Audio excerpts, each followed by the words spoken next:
పాయం వెంకటేశ్వర్ గారు. అధ్యక్ష, ఈ కాంట్రాక్టు లెక్చర్లకు సంబంధించి గౌరవ ఉప ముఖ్యమంత్రి గారు ఇచ్చినటువంటి సమాధానం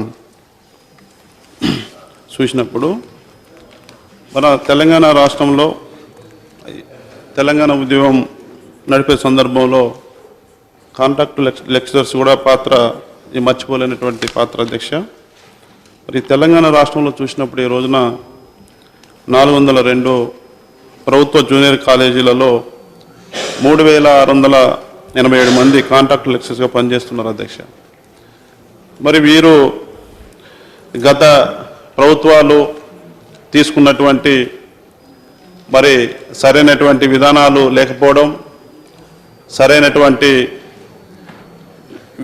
ప్రకటనలు లేకపోవడం, ఇబ్బడిగా నాడు కాంట్రాక్ట్ లెక్చరర్లని గత ప్రభుత్వాలు నియమించడం వలన మరి వాళ్ళ తెలంగాణ రాష్ట్రంలో ఉన్నటువంటి ఈ 3687 మంది కాంట్రాక్ట్ లెక్చరర్స్ మరి అతి తక్కువ జీవితంతో మరి అనేక సమస్యలు ఎదుర్కొంటూ విద్యాబోధన అందిస్తున్నటువంటి సందర్భం మన అందరికీ తెలుసు. అధ్యక్ష, మరి వాళ్ళ తెలంగాణ రాష్ట్రంలో ఉన్నటువంటి ఈ కాంట్రాక్ట్ లెక్చరర్స్ విషయంలో మరి రాష్ట్ర ప్రభుత్వం ఏర్పాటైన తర్వాత మరి లెక్చరర్స్ సమస్యల పరిష్కారం కోసం వారిని అన్ని విధాలా ఆదుకోవటానికి తెలంగాణ రాష్ట్రంలో గౌరవ ముఖ్యమంత్రి గారు అనేక చర్యలు చేస్తూ ముందుకెళ్తున్నటువంటి సందర్భాన్ని ఈ సందర్భం గుర్తు చేస్తున్నాను. అధ్యక్ష, ఇందులో భాగంగానే మరి ఈనాడు తెలంగాణ రాష్ట్రంలో 3687 మంది కాంట్రాక్ట్ లెక్చరర్స్కి సంబంధించినటువంటి వేతనాలు మరి గతంలో 18,000 రూపాయలు ఉంటే నెల వేతనం కాంట్రాక్ట్ లెక్చరర్స్ సంబంధించి దాన్ని ఇవాళ 27,000కు పెంచుతూ గౌరవ ముఖ్యమంత్రి గారు నిర్ణయం తీసుకోవడం అనేది ఇవాళ కాంట్రాక్ట్ లెక్చరర్స్లో వారి కుటుంబాల్లో కూడా సంతోషాన్ని నిలబుచ్చుతున్నారు. అధ్యక్ష, మరి పెంచినటువంటి వేతనం కూడా గతంలో ఎన్నడూ ఏ ప్రభుత్వం పెంచని విధంగా 50% పెంచారు. అధ్యక్ష, రాష్ట్ర ముఖ్యమంత్రి గారు కేసీఆర్ గారు మరి వారు ఈ నిర్ణయం మరి ఎంతో సాహసోపేతమైన నిర్ణయం తీసుకున్నందుకు రాష్ట్ర ముఖ్యమంత్రి గారికి అభినందనలు తెలియజేస్తున్నాను. అధ్యక్ష, అదేవిధంగా మరి వాళ్ళ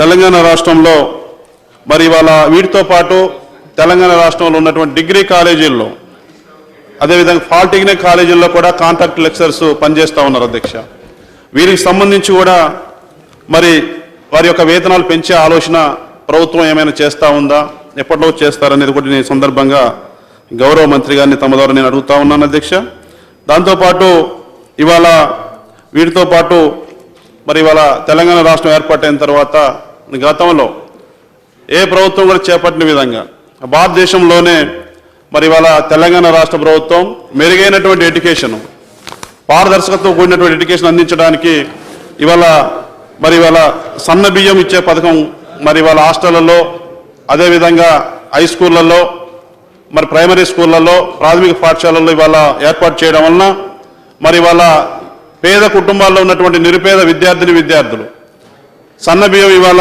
గౌరవ ముఖ్యమంత్రి గారు ఎంతో ప్రతిష్టాత్మకంగా తీసుకొని రిలేటెడ్ అడగండి, దాని రిలవెన్స్ ఉండాలి కదా. అధ్యక్ష, వెంకటేశ్వర్ గారు అధ్యక్ష అడుగుతున్నాను. అధ్యక్ష అయితే ఇందులో ఇవాళ జూనియర్ కాలేజీల్లో కూడా ఈ సన్న బియ్యం పథకాన్ని జూనియర్ కాలేజీ డిగ్రీ కాలేజీలో కూడా పెట్టే ఆలోచన ప్రభుత్వానికి ఉందని చెప్పేసి ఈ సందర్భం నేను గౌరవ మంత్రి గారిని